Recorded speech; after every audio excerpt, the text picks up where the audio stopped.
9 сентября исполнился ровно год со дня выбора главы Республики Саха-Якутия Айсена Сергеевича Николаева.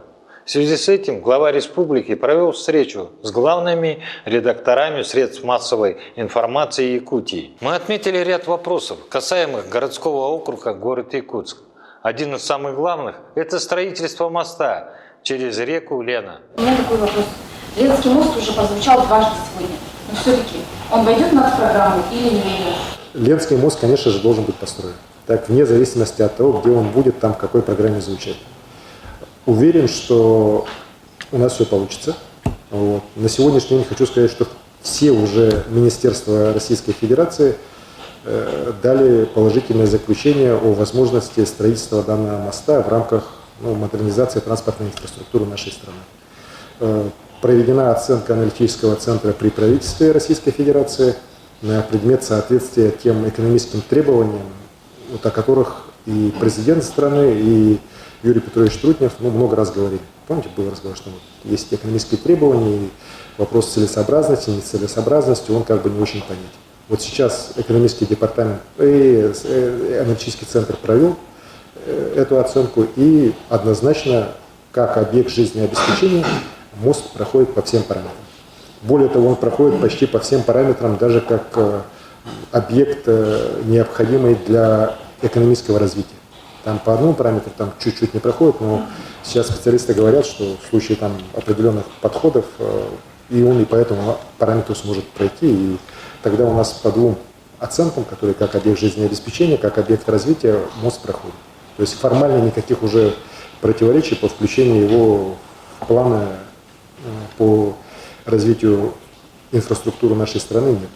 Вот. Я недаром озвучил этот вопрос и перед президентом, чтобы это еще раз обострить, что на самом деле для нас это как важнейший и серьезнейший вопрос. Я надеюсь, что до конца года решение политическое по мосту будет принято. Также интересовало журналистов отношение главы республики к строительству дорог в столице Якутии. Как оцениваете ситуацию вокруг ремонта и реконструкции дорог в Якутске? Как все-таки 500 миллионов рублей из бюджета республики? Мы контролируем этот процесс. К сожалению, не могу сказать, что все там гладко. Так. Есть проблемы все-таки у них по городу, организационные. Вот я им советовал не пытаться все и сразу начать ремонтировать и потом асфальтировать. Я предлагал пойти по кускам, как раньше делали. Одну улицу быстро сделать, потом перейти на вторую улицу, на третью, четвертую, каким-то образом так разбросать, чтобы не было того коллапса, который, к сожалению, у нас наблюдается. И, слава богу, пока погода нормальная, дай бог, время еще дает возможность нормальных работ, так, но, конечно же, качество работ должно контролироваться. Вот. По водоотводным лоткам, по которым очень много разных жалоб идет, по Петра Алексеева мне тоже там отправляли эти видео, что там все в лужах и так далее. Город говорит, что управление дорог города, что лотки все будут, никого ничего не забудут. Единственное, где лотки в этом году не сделают, это по Красильникову, но у них там какие-то водоотводные мероприятия направлены на то, чтобы осенью, когда вода будет скапливаться, она все-таки уходила с полотна. Ну а в следующем году обещают все доделать. Поэтому я тоже не меньше вас обеспокоен, и как житель города Якутска, но и как глава республики, потому что суммы выделены беспрецедентные, 1,5 миллиарда рублей, да, и вот как начнем, так оно дальше и пойдет. Если мы не сможем реализовать в этом году, то, конечно, перспективы в дальнейшем, они будут не очень радужны в этой части. Надеюсь все-таки, что город справится, обязан справиться. Журналисты не обошли вопрос капитального ремонта жилого фонда Якутии и в особенности деревянного. Логика такая, что вы сокращаете финансирование в счет того, что зачем финансировать развалины. Коллеги, здесь вопрос не в том, что мы сокращаем. Да? По городу Якутску вообще ситуация на самом деле очень сложная, но даже не по деревянному жилому фонду. В городе Якутске сейчас, к сожалению, из-за как раз того, что деньги на капремонт в основном все направлены были на этот деревянный жилой фонд, прописаны на период, например, там до 2025 года. В городе Якутске не ремонтируются многоквартирные каменные дома. И у нас стремительно по ряду домов ухудшается их состояние. И вот как раз освобождая средства с деревянного жилого фонда, в первую очередь, кстати говоря, по заявке города Якутска, мы будем ремонтировать каменные дома. Потому что, ну, сами понимаете, что деревянные жилые дома мы все равно должны будем сносить. А вот когда мы его капитальный ремонт проводим, мы этот дом автоматически выводим из программы аварийного жилья на ближайшие десятилетия точно. Вот, поэтому, когда с людьми разговариваешь, там люди все очень хорошо понимают. Это просто, еще раз говорю, надуманная проблема, которую из-за незнания вопроса некоторые пытаются, опять же, там политизировать там, и так далее. Вот когда у нас каменные дома начнут резко ухудшаться в состоянии, вот тогда точно будет волна народного гнева, так, но надеюсь, мы до этого ситуацию не доведем совместно с городскими властями. Поэтому я за то, чтобы деревянный жилой фонд поддерживать в каком-то более-менее приличном состоянии, чтобы люди там могли жить, но его все-таки в ускоренном темпе по городу Якутску сносить. А каменный жилой фонд, какой у нас есть, и 60-х, 70-х годов в ускоренном, опять же, режиме ремонтировать. Иначе, еще раз говорю, будут очень серьезные проблемы. И специалисты об этом прекрасно знают. Мэр города Якутска тоже подводил итоги своей работы. Глава Якутии прокомментировал ошибку мэра по долговым обязательствам города Якутска, опубликованных в социальных сетях. Как вы можете объяснить вот эту ситуацию? Вы 6 лет руководили городом, долги были большие, получается, я так понимаю, да? Сейчас долг сократился в 2 раза. Коллеги, ну, я вот с Арданой Владимировной все время советую, все-таки прежде чем что-то на камеру говорить, с первоисточниками сверяться. Она вот излишне доверяет своим работникам, которые, как выясняется, сейчас не очень компетентны, так? Просто из-за отсутствия базового образования. В том числе и те люди, которые руководили блоком экономики и финансов. Коллеги, я регулярно с отчетностью по госдолгу республики, по крупнейшим нашим муниципальным образованиям лично сам ознакомливаюсь, мне Минфин докладывает, и я этот вопрос смотрю всегда, так? Потому что на самом деле госдолг – это очень важная составляющая нашего бюджета. Мы его должны регулировать, должны им заниматься. По городу Якутску нет уменьшения муниципального долга. Не на 50%, даже не на 1%. Есть по итогам, ну, насколько я на 1 августа я смотрел отчетность, на 1 августа есть увеличение по сравнению с началом года где-то на 17 миллионов, а до конца года предполагается увеличение на 700 миллионов.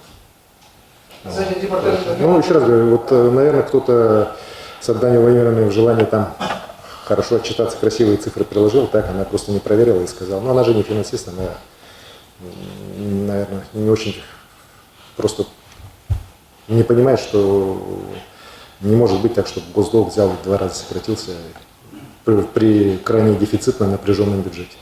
Глава республики прокомментировал исполнение бюджета Республики Саха-Якутия. Ваши прогнозы по исполнению доходной части бюджета этого года? Мы бюджет этого года выполним, хотя, конечно, есть проблемы, они всем известны по компании «Ларуса», связанные с резким падением объемов продаж. Но у нас есть перевыполнение планов по другим компаниям, вот как я сказал, нефтедобывающих компаний. Поэтому, в принципе, бюджет этого года мы, надеюсь, выполним полностью. Не обошлось без вопросов по оптимизации медицинских учреждений и отмененного указа 202 главы Якутии. Городскую поликлинику стоматологическую передают под нужды онкодиспансера.